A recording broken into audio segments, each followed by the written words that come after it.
DSC అభ్యర్థుల ఎంపిక విషయంలో అవకతవకలు. వేరువేరు పోస్టులకు సెలెక్ట్ అయిన అభ్యర్థులకు పోస్టుల్లో ఏదైనా ఒకదానిని మాత్రమే ఎంపిక చేసే విధంగా పాఠశాల విద్యాశాఖ చర్యలు.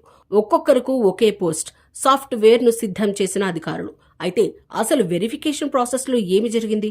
ఒకే అభ్యర్థి వివిధ పోస్టులకు సెలెక్ట్ అయితే ముందుగా దేనికి ఎక్కువ ప్రయారిటీ ఇస్తారు?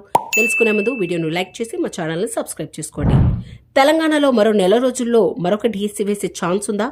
ఉంది, లేదు? మీ ఆన్సర్ని కామెంట్ బాక్స్లో కామెంట్ చేయండి. తెలంగాణ ప్రభుత్వం ఈ నోటిఫికేషన్ ద్వారా మొత్తం 11,062 టీచర్ పోస్టుల భర్తీకి నోటిఫికేషన్ జారీ చేసిన విషయం తెలిసిందే.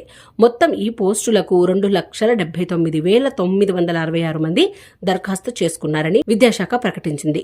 మొత్తం మీద చూస్తే ఒక్కొక్క పోస్టుకు 25 మంది అభ్యర్థులు పోటీ పడుతున్నారు. అయితే ఇందులో స్కూల్ అసిస్టెంట్ పోస్టులు 2,629 ఉండగా వచ్చిన దరఖాస్తుల సంఖ్య చూసుకుంటే 1,60,296 ఉన్నాయి. డిఎస్సిలో అభ్యర్థులు స్కూల్ అసిస్టెంట్, సెకండరీ గ్రేడ్ పోస్టుల్లో ఏదైనా ఒకదానిని మాత్రమే ఎంపిక చేసేలా పాఠశాల విద్యాశాఖ చర్యలు తీసుకుంది. ఇందుకోసం ఓ సాఫ్ట్వేర్ను కూడా సిద్ధం చేశారు. ఇటీవల డిఎస్సి ఫలితాలు వెల్లడైన సంగతి తెలిసిందే. అయితే 100 మంది అభ్యర్థులు 2-3 పోస్టులకు కూడా ఎంపికయ్యే అవకాశాలున్నాయి. వాళ్ళు ఏదైనా ఒక దాంట్లో చేరితే మళ్లీ 100ల సంఖ్యలో పోస్టులు ఖాళీగా ఉండిపోతాయి.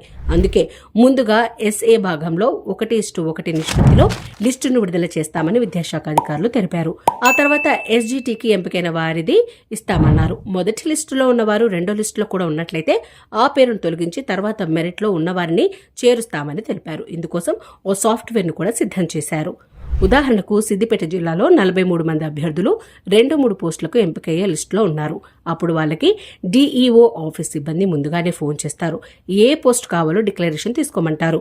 మొత్తంగా 11,062 ఉపాధ్యాయ ఖాళీలకు సంబంధించి 1:3 నిష్పత్తిలో ధృవపత్రాల పరిశీలన శనివారం అర్ధరాత్రి వరకు సాగింది. మరోవైపు ఖాళీ పోస్టులు లేకుండా ప్రభుత్వం చర్యలు తీసుకోవాలని, స్పెషల్ ఎడ్యుకేటర్ పోస్టులకు కూడా అన్ని జిల్లాల్లో సర్టిఫికెట్ వెరిఫికేషన్ చేయాలని సీఎం రేవంత్ ఉపాధ్యాయ ఎమ్మెల్సీ కోరారు. అలాగే తక్కువ సమయంలోనే డిఎస్సికి ఎంపికైన వారికి నియామక పత్రాలు ఇవ్వడం అభినందనీయమని పేర్కొన్నారు. ప్రత్యేక అవసరాల పిల్లలకు బోధించేందుకు ఈసారి 220 SA 796 NGT స్పెషల్ ఎడ్యుకేటర్ పోస్టులను కూడా భర్తీ చేయాల్సి ఉంది. వీటికి టెట్ అవసరం లేదని గత ఏప్రిల్లో 62 మంది హైకోర్టులో పిటిషన్ దాఖలు చేశారు. ఈ నేపథ్యంలో 16 ధృవపత్రాల పరిశీలన చేశామని, 16 జిల్లాల్లో జరగలేదని విద్యాశాఖ వర్గాలు తెలిపాయి. టీచర్ పోస్టులకు పోటీ పడిన వారిలో అధిక శాతం మంది మహిళలే ఉన్నారు. వివాహం ముందు తర్వాత వారి ఇంటి పేర్లు, ఇతర వివరాలు వేరుగా ఉండటంతో ధృవపత్రాల పరిశీలన సందర్భంగా డిఈఓలు అభ్యర్థుల భర్తలను పిలిచి వారితో తన భార్య అని లెటర్ రాయించుకుంటున్నారు.